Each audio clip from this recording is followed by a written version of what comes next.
Well, happy Veterans Day, everyone. And today is the Veterans Day drawing for this beautiful handmade beauty made of ash, mesquite, maple, and walnut.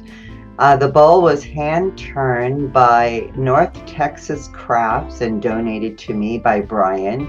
He's a master carpenter or woodworker, I guess you would say. Loves turning bowls and told me he'd make me a beautiful bowl that I could give away.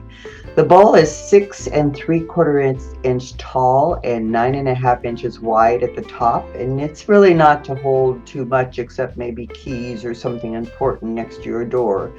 But I love the beauty of it, and on the bottom is engraved, I came home, orange came with me. And the symbol AO, and it could be for any veteran because most veterans had the same issue that we all did because this stuff was used on every base. Happy Veterans Day again, everyone, and welcome to my channel. And if you haven't subscribed to my channel, I suggest that you do so you don't miss new content as it comes out. There's a couple of ways to get to the channel to subscribe, and it is free to subscribe. You type in at Travels of Orange and you'll find the link. You Google that. Or you can go to czveterans.com and that points to the channel, so you can get there those two ways. We celebrate this holiday to celebrate all veterans of the military who were willing to defend this great nation. Veterans Day came about on November 11th, 1918, called Armistice Day, when an armistice was signed to end the First World War. This holiday was later changed by President Eisenhower in 1954 because we now had veterans of yet another war. I'm thankful for all veterans who served when called upon to protect our freedom. So enjoy your day. Unfortunately, the Canal Zone veterans are still waiting for recognition for serving in a place where dioxin was sprayed all around them. I hope someday that Canal Zone will be added to the presumptive list. At least 6 veterans have won for exposure to herbicides while serving in the Panama Canal Zone. You can listen to the interview with Robert Monteith on this YouTube channel at Travels of Orange. Again, you can also get to this channel by typing in czveterans.com. Robert has won 100% for exposure in the Canal Zone. If you want to tell your story while serving in the Canal Zone, please reach out to me. You can videotape your own story, or I can record your story. One thing for sure, you should subscribe to our YouTube channel so you don't miss new content. It's free to subscribe. The historical documents don't lie. Some of these documents I speak about on my website at agentorangeandpanama.com. Many are downloadable for you to use in your claim to someday receive help from the Veterans Administration, which so far has ignored the Canal Zone veteran. Even saying that these chemicals were never offloaded in the Canal Zone. That is simply not true according to historical documents. The VA position I find strange to myself, and others find it strange as well, that the VA secretary would take this position, as his office wrote and seemed to agree with our request while I was a director for Panama Canal Zone veterans on the Board of Military Veterans Advocacy the following. He wrote back to the chairman, Commander John Wells, "Dear Commander Wells, thank you for your March 12, 2020 and January 10, 2022 letters to the Department of Veterans Affairs petitioning for rulemaking to extend the presumption of herbicide exposure to veterans who served in the Panama Canal Zone from January 1st, 1958 to December 31st, 1999, or when the last U.S. military personnel departed from their official duty in the Panama Canal Zone. I appreciate the opportunity to respond on behalf of the department. Your petition is granted to the extent that VA will open a rulemaking to consider extending the presumption of herbicide exposure beyond the categories of veterans currently listed in 38 CFR Statute 3.307A6. VA has been working with the Department of Defense, DoD, to determine the locations where tactical herbicides were used, stored, tested, or transported. VA will ensure your March 12, 2020 and your January 10, 2022 letters and the attachments are sent to the DoD's Armed Forces Pest Management Board for consideration in that regard. Under the Administrative Procedures Act 5 USC Statute 553, VA is required to publish a notice of proposed rulemaking to solicit and consider comments regarding proposed changes prior to issuing a final regulation. VA anticipates and welcomes your comments on VA's forthcoming proposal to amend 38 CFR Statute 3.307A6. Thank you for your continuing efforts in support of our nation's veterans and their dependents.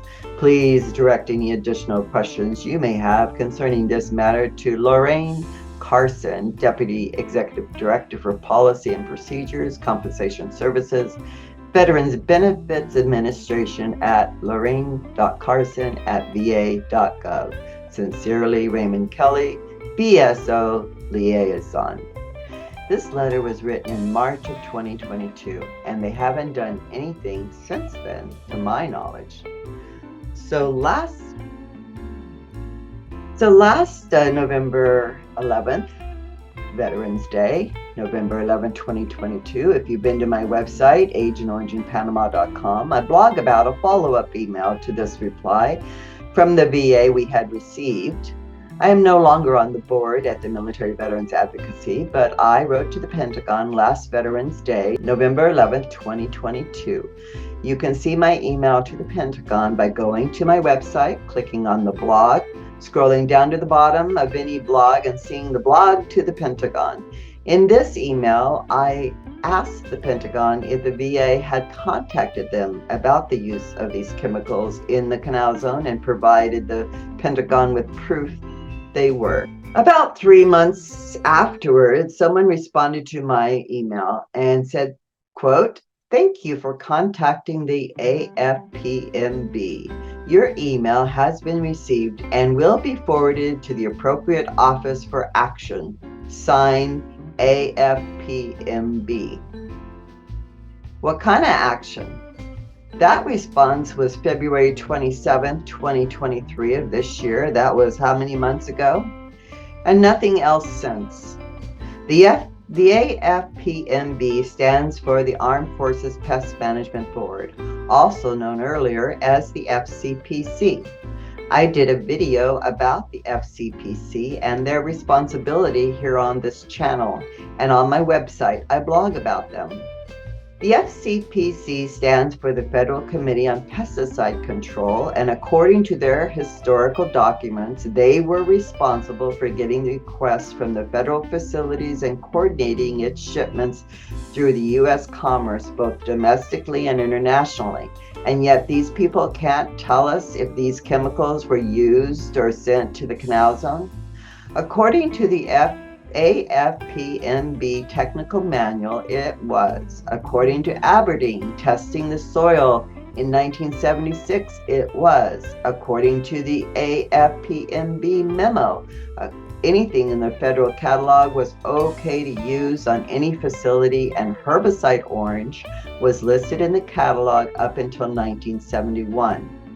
When Nixon and Kissinger had their emergency meeting on defoliation and found out that there was an issue with this chemical, herbicide orange suddenly disappears from the catalog. If you've been to this YouTube channel and you're here now, you've seen the picture of the 9 old AO barrels with the orange stripe. The photo was taken in spring of 2020, believe it or not. Photo courtesy of veteran Eric Dezekian, who had traveled to the Panama Canal Zone. We also have hundreds of pages of U.S. Census exports showing 2,4-D and 2,4-5-T, aka purple or orange, depending on the year, shipped and used according to the Schedule B U.S. Commerce Notes.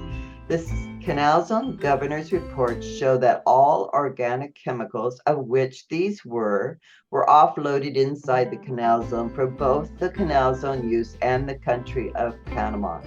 Each country that imported these chemicals signed agreements to import these chemicals. Why? Because they killed weeds.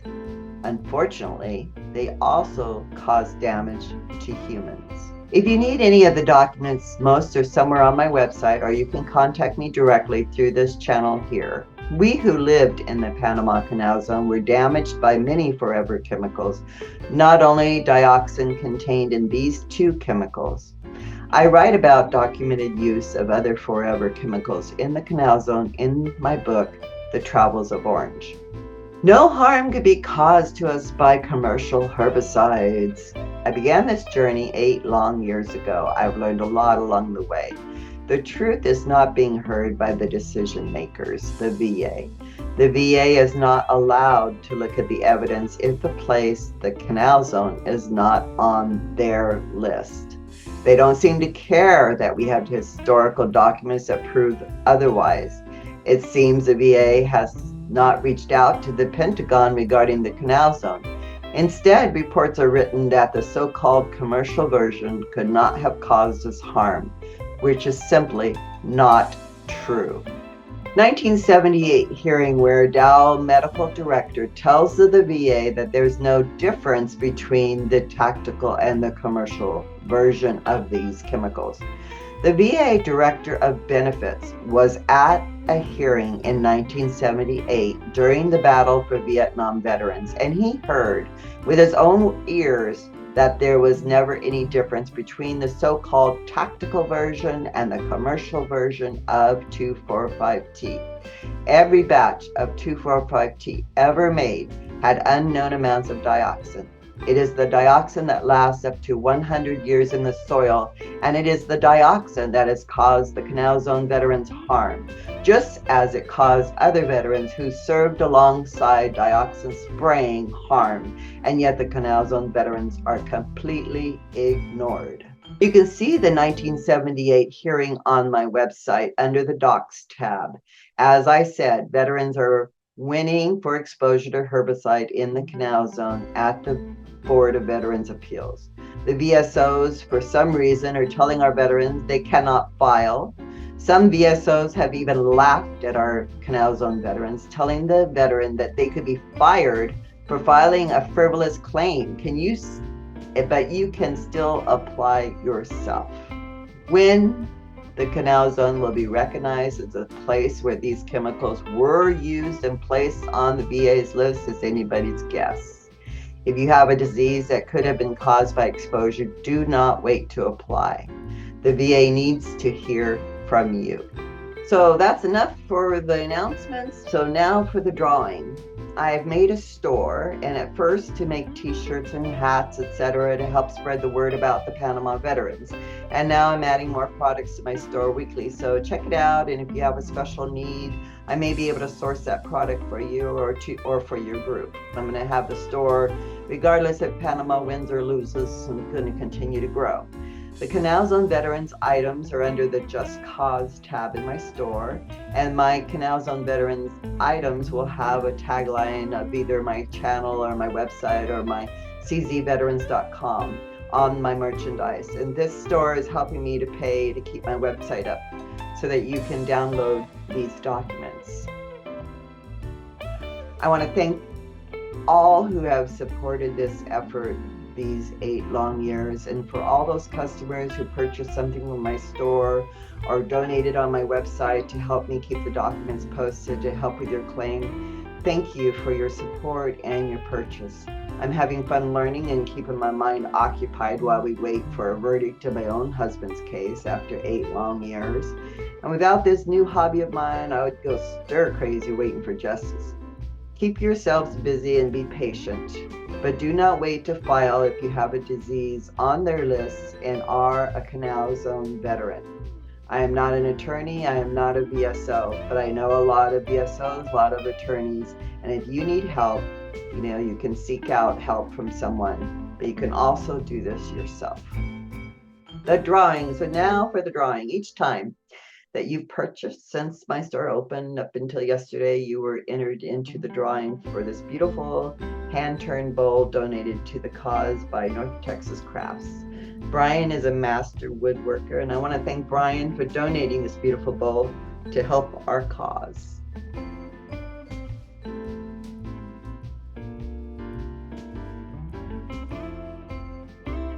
Well, hello everyone. I'm just waiting for noon. It's 1 minute away. As soon as the alarm goes off, I'll be having the drawing for the beautiful bowl that we're giving away today.